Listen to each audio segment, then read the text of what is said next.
Halo kawan Kaliber, kita berjumpa kembali dalam Kupas dan Analisa Berita bersama saya Div Hayati dan Mas Indra Karismiaji. Sebelum kita mulai, saya mengingatkan pada kawan Kaliber untuk melihat video kita dari awal hingga akhir. Dan di situ Anda semua bisa menyimpulkan atau mendapat isi selengkapnya dari video ini. Jadi jangan cuma membaca judulnya dan lalu berkomentar, lalu berkesimpulan. Itu salah besar. Karena judul itu adalah kekuatan tersendiri bagi video-video kita. Gitu Mas Indra Karismiaji ya. Iya, jadi kalau kata pepatah bule kan gitu, kata pepatah orang asing itu don't judge the book by its cover. Jangan Nah, menghakimi bukunya hanya dari judulnya saja, gitu. Tapi harus dari isinya. Nah, ini kebiasaan dari masyarakat Indonesia belum melihat isinya, belum baca isinya, belum nonton videonya, sudah punya persepsi macam-macam gitu, sudah memberikan komentar yang nggak sesuai dengan isinya kan gitu. ya, Memang kadang-kadang kan judul itu kan dibuat provokatif, dibuat satire, karena dibuat etalase itu. tuh ada apa? Tapi ya kalau kita mau menganalisa sesuatu, ya kita harus membaca betul isinya seperti apa. Sama seperti Kaliber, kupas dan analisa berita, kita nggak pernah ngupas dan analisa judulnya, tapi kita ngupas dan analisa isinya. Nah, ini bagian lah dari upaya kita mencerdaskan kehidupan bangsa. Ya. Nah, Yang paling hari ini seru, apa? ya, yang paling seru judul kemarin itu soal Bang Geis Khalifah itu saya mendapat japri banyak itu dan juga di grup-grup WA yang saya share video itu mereka eh, ya kasarannya menghujat saya. Padahal dari situ mereka ketahuan belum belum ngeklik atau belum nyetel videonya gitu. Dan cuma baca judul lalu berkomentar. Ini bicara tentang podcast kita dengan Bang Geis Khalifah nih maksudnya. Ya, iya kemarin itu salah satunya yang kemarin-kemarin juga begitu. Banyak yang baca judul lalu sudah mengambil kesimpulan itu Ya, salah. Oke Mas, kita sekarang beralih ke berita yang akan kita kupas hari ini. tentang apa tuh, Mas? Soal money politics. Wih, Ada ngeri-ngeri sedap nih politik uang ada ini. partai besar ya, partai PDIP yang ya legalkan aja lah money politics gitu. Saya Ya, bacakan dari Kumparan News. Penjelasan PDIP soal pernyataan legalkan money politics. Titik dua sarkasme. Juru bicara PDIP Ciko Hakim memberikan penjelasan terkait pernyataan politikus PDIP Gugua yang mengusulkan money politics dilegalkan. Ciko mengatakan itu bentuk sarkasme. Pernyataan Hugua disampaikan saat Komisi 2 DPR RI menggelar rapat kerjasama bersama KPU, Bawaslu, dan DKPP pada Rabu kemarin. Rapat ini membahas evaluasi pemilu 2024. Bahwa yang bersangkutan menyampaikan pernyataan tersebut tidak lebih mengarah ke sarkasme karena yang bersangkutan muak dengan begitu maraknya praktik money politics selama musim kampanye tahapan pemilu 2024 yang kasat mata dan tidak ada penindakan dan bahkan terkesan adanya pembiaran oleh pihak penyelenggara pemilu dan aparat, kata Jiko. Menurut Jiko, praktek money politics terjadi di berbagai tempat. Bahkan disinyalir tidak hanya dilakukan oleh kandidat, tapi juga aparat pemerintahan dari tingkat terendah hingga aparat hukum. Praktek sogok menyogok yang begitu lazim terjadi di negeri ini sudah pada taraf yang memprihatinkan, dari mulai membeli suara rakyat hingga membeli predikat WTP dari oknum BBK, tuturnya. Semoga kegagalan kepemimpinan negara hari ini dalam memberantas atau paling tidak meminimalisir praktik yang tidak terhormat seperti ini tidak menjadi bagian dari keberlanjutan kepemimpinan yang akan datang, tambahnya. Jadi sarkasme, manipulasi, ya sudah legalkan aja. Kalau sudah eh, diperbuat oleh pemerintah dan tidak ada sanksi apapun, sudah sekalian amburadul semua, gitu lah, kira-kira gitu dari PDIP itu. Gimana Mas? ya, saya juga mendengar apa yang disampaikan oleh politisi PDIP ini. Ya, kalau kita mau menilai itu sarkasme atau tidak, ya hanya beliau yang tahu lah. Tapi intinya sih kalau saya mengambil substansi dari apa yang beliau sampaikan adalah bangsa ini itu menjadi bangsa yang munafik. Kenapa? Karena kalau kita secara aturan, itu jelas yang namanya politik uang, money politics itu melanggar undang-undang. Ada hukumnya. Nah, ini saya bacakan ya. Itu ada di Undang-Undang Nomor 7 Tahun 2017 tentang pemilu. Pasalnya pasal 523 ayat 1. Saya bacakan nih. Ya, ya. Setiap pelaksana, peserta, dan atau tim kampanye pemilu yang dengan sengaja menjanjikan atau memberikan uang atau materi lainnya sebagai imbalan kepada peserta kampanye pemilu secara langsung ataupun tidak langsung sebagaimana dimaksud dalam pasal 280 ayat 1 huruf J dipidana dengan pidana penjara paling lama 2 tahun dan denda paling banyak 24 juta rupiah. Ada Mas aturannya, ada hukumnya, ada hukumannya. Tapi semua orang di Indonesia tahu, melihat ini terjadi, ya. Jadi bagi-bagi uang, bagi-bagi barang, entah beras lah, entah apalah. Itu semua orang tahu, melihat, dan yakin ada. Bahkan sampai dibahas di rapat DPR ini kan juga artinya tadi ya kembali maksudnya sarkasme atau tidak, tapi semua orang itu tahu kalau itu terjadi. Tetapi kan tidak ada satupun yang ditindak. Dari Bawaslu tidak ada penindakan sama sekali. Nah ini kan kita juga berarti tanda tanya sebetulnya kita mau bawa kemana negara ini, bangsa ini. Karena semua seolah-olah menerima atau pasrah dengan penyimpangan pelanggaran hukum. Nah ini yang sebetulnya menjadi pokok permasalahannya. Jadi eh, harusnya sih kita sebagai rakyat kalau memang betul-betul ingin punya negara yang taat hukum, yang teratur dengan baik, itu ya harus belajar menjadi warga negara yang taat hukum. Dan ini buat semua ya kan gitu, termasuk saya, Mas Edi. Jadi kita nggak mengatakan orang lain harus taat hukum, kitanya enggak. Nah, itu caranya bagaimana ya?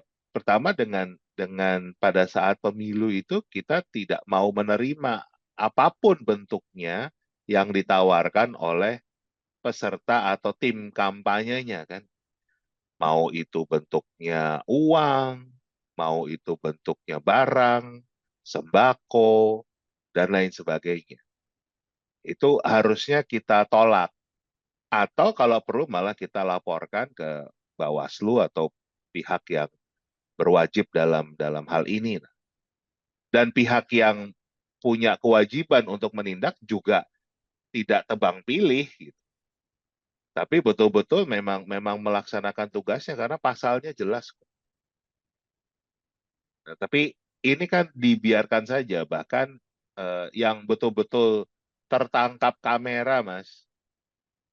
Semua se-Indonesia bisa melihat misalnya kejadian bagi-bagi susu di Car Free Day Jakarta. Itu kan pusat Indonesia tuh. Jadi betul-betul seluruh Indonesia, seluruh dunia bahkan bisa melihat karena ada buktinya karena itu tertangkap oleh kamera.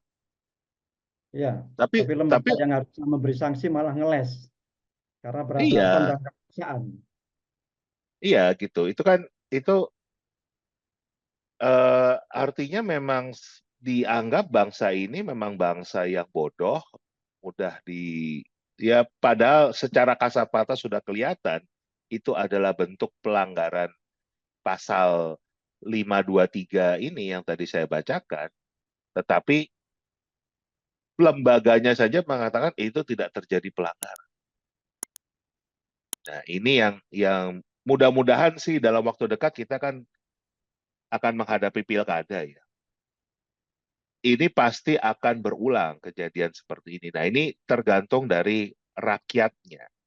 Karena ini sudah kita ingatkan berkali-kali ya, tapi mungkin banyak yang tidak menyadari apa yang kita lakukan eh, dalam memilih orang. Itu dampaknya akan minimal 5 tahun. Tapi sekarang kita bandingkan dengan apa yang kita terima. Misalnya lah kita terima amplop. Kita terima amplop, katanya sih yang paling tinggi Mas di daerah-daerah kemarin itu sampai 2 juta. Ya, yang jumlah penduduknya nggak banyak ya. Apakah 2 juta itu bisa kita pakai hidup sampai 5 tahun? Itu cara berpikirnya begitu. Kalau kita terima bantuan beras, kita terima bantuan sembako, apakah itu akan bisa kita pakai untuk hidup selama 5 tahun? Nah, apa yang kita berikan, suara kita, ya kan, itu berlangsungnya 5 tahun. Jadi cara kita untuk menghitung, kalau mau berhitung untung ruginya adalah, kalau suara kita cuma dihargain hidup selama sebulan, 2 bulan, mungkin bahkan sampai 3 bulan katakan, itu nggak sebanding dengan apa yang mereka dapatkan selama 5 tahun. Itu loh, itu yang harusnya kita sebagai rakyat berpikir kritis. Itulah ada Kaliber kan, kenapa Kaliber ini muncul, supaya kita semua berpikir kritis. Memang buat buat masyarakat miskin, ya kan, uang bahkan 100-200 ribu itu dampaknya luar biasa, membantunya memang sangat besar. Itu kan harus kita akui ya. Tapi juga kita harus berpikir, kenapa mereka miskin? Ya kan? Jangan-jangan memang sengaja dibuat miskin. Tidak ada upaya dari pemerintah untuk mensejahterakan rakyatnya. Karena dengan miskin tadi, harganya jadi murah. Artinya harga suaranya jadi murah.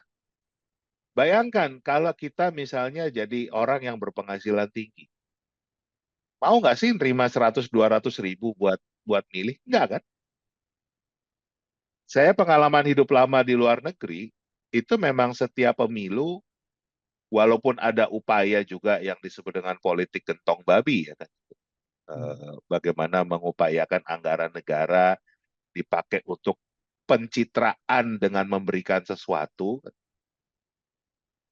Tapi saya sendiri nggak tahu apa, harusnya sih memang juga ada undang-undangnya untuk melarang itu ya. Tetapi tidak sevulgar di Indonesia. Di Indonesia itu benar-benar kelihatan orang itu ngasih amplop, ngasih sembako, ngasih, karena ada fotonya semua Mas, ya kan? Bahkan kita lihat di Jawa Timur waktu itu di dalam masjid bahkan ada pembagian amplop, itu ada foto politisinya, ada ini kan, itu begitu terbukanya ya, dan selalu berdalih apalah, tapi itu pasal di Undang-Undang Pemilu ini, pasal 523 ini sangat jelas. Nah, harapan kita, ayolah kita sama-sama sebagai rakyat yang ingin Indonesia itu lebih maju, lebih sejahtera, caranya tidak dengan kita menjual suara kita dengan begitu murah. Tetapi suara kita ini harus sepadan dengan apa yang diberikan oleh orang yang kita pilih selama 5 tahun ke depan. Jangan cuma bertahan sebulan, 2 bulan, apalagi cuma seminggu. Kalau 100 ribu, 50 ribu itu bahkan cuma hari, Mas, itu. Itu pandangan dari saya. Iya. Eh, itu karenanya terus orang PDIP itu menganggap sudah kalau semuanya hands up, angkat tangan, sudah kita legalkan aja. Itu yang disebut mereka dengan sarkasme itu. Ini kondisi makin memprihatinkan kalau begini. Karena tidak ada yang berusaha untuk memberantas money politics itu, karena mereka berhadapan dengan kekuasaan yang semakin kuat. Itu Mas. Jadi Iya, ya kembali pada rakyat dan wakil rakyat kita. Kemudian kekuatan-kekuatan hukum yang masih memegang teguh etika. Kalau misalnya melanggar hukum tidak, bagaimana dengan etika, gitu kan? Ya, Pelakunya saya melanggar hukum, gitu ya. betul. Dan juga semakin tinggi mereka membagi-bagikan uang atau politik uang ini, semakin tinggi korupsinya.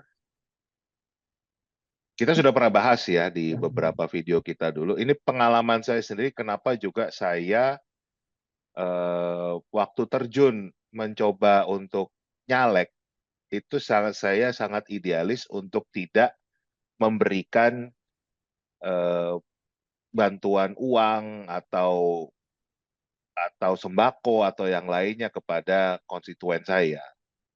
Karena ya pertama saya tahu itu melanggar undang-undang, saya harus punya integritas kan, tidak melanggar undang-undang itu. Yang kedua juga secara matematika itu Nggak nggak ketemu. masuk akal gitu. Iya. Contoh deh, saya kalau terpilih menjadi anggota DPR RI, gaji saya maksimal itu 100 juta tiap bulan. Itu yang resmi ya. Artinya betul-betul secara itu maksimal 100 juta per bulan. Artinya saya akan terima uang 100 juta kali 5 tahun, artinya 60 bulan kan berarti 6 miliar. Ya kan? 6 miliar itu yang saya terima utuh, belum dipotong pajak, belum lagi ya kalau saya pakai buat makan, saya pakai buat kebutuhan keluarga, nyekolahin anak, dan lain sebagainya. Anggap utuh lah 6 miliar kan. Terus kalau saya harus katakanlah menggunakan politik uang, saya ngasih satu amplopnya itu 200.000 aja. Harusnya 200 tekor. Hah? Harusnya tekor itu. Lah, kalau 200.000, saya butuh 100.000 suara untuk menjadi anggota DPR RI untuk menang. Itu kan berarti sudah 20 miliar. Ya kan? 200.000 kali 100.000 suara, itu 20 miliar. Itu baru amplopnya, belum kita bicara baliho, belum bicara kita bikin event apa. Sekarang gimana caranya kita punya pendapatan 6 miliar, tapi keluarnya 20 miliar. Kan namanya tekor 14 miliar. Nah, kalau ini terjadi, kira-kira untuk nutupin 14 miliarnya dari mana? Kan itu pertanyaan saya. Kan? Karena secara resmi, harusnya pendapatan saya hanya 6 miliar. Tapi saya tekornya itu 14 miliar. Kan berarti ada logikanya ya, ada jalur-jalur lain yang tidak resmi atau bahkan mungkin ilegal kan gitu. Mungkin itu korupsi dan akhirnya kalau itu korupsi yang dirugikan adalah rakyat kan. Harusnya 14 miliar itu dipakai untuk kepentingan rakyat, tetapi saya belokkan untuk kepentingan saya pribadi misalnya. Itu kan rakyat yang rugi. Nah bayangkan itu baru satu anggota. Gimana kali ratusan anggota melakukan hal yang sama? Belum lagi anggota yang keluarnya bisa 30 miliar, 40, bahkan ada yang 100 miliar lebih. Bagaimana cara kita menutupi itu? Sama sebetulnya dengan menjadi kepala daerah. Kan? Jadi kepala daerah itu kita bisa hitung gaji resminya berapa. Nah sekarang kalau dia harus mengeluarkan biaya yang begitu besar, berkali lipat dari gajinya, itu berarti akan ada uang rakyat yang dimanipulasi untuk menutupi modalnya dia tadi. Ya. Rakyat yang sengsara. Itu yang mungkin tidak disadari oleh cara berhitungnya ya. Gitu. Nah, mudah-mudahan lah diskusi kita hari ini bisa mencerahkan dan rakyat semakin sadar karena ini sudah secara terbuka aja di DPR pun dirapatkan begitu masalah politik uang ini. Udah dilegalkan aja lah. Karena sudah ilegal tetapi semua orang melihat itu terjadi dan dibiarkan. Kan malah sekalian dilegalkan. Nah, ini Dan kita juga mengundang kawan kaliber untuk memberikan komentar bagaimana harusnya rakyat menyikapi money politics ini. Kalau DPR sudah angkat tangan, lembaga-lembaga yang terkait itu tidak ada yang bisa atau tidak ada yang kuasa memberi sanksi. Lalu bagaimana rakyat seharusnya bersikap menghadapi money politics. Kami tunggu komentar Anda di kolom komentar. Terima kasih kawan Kaliber, terima kasih Mas Indra. Kita berjumpa pada akhir pekan besok. Sampai jumpa. Sampai jumpa.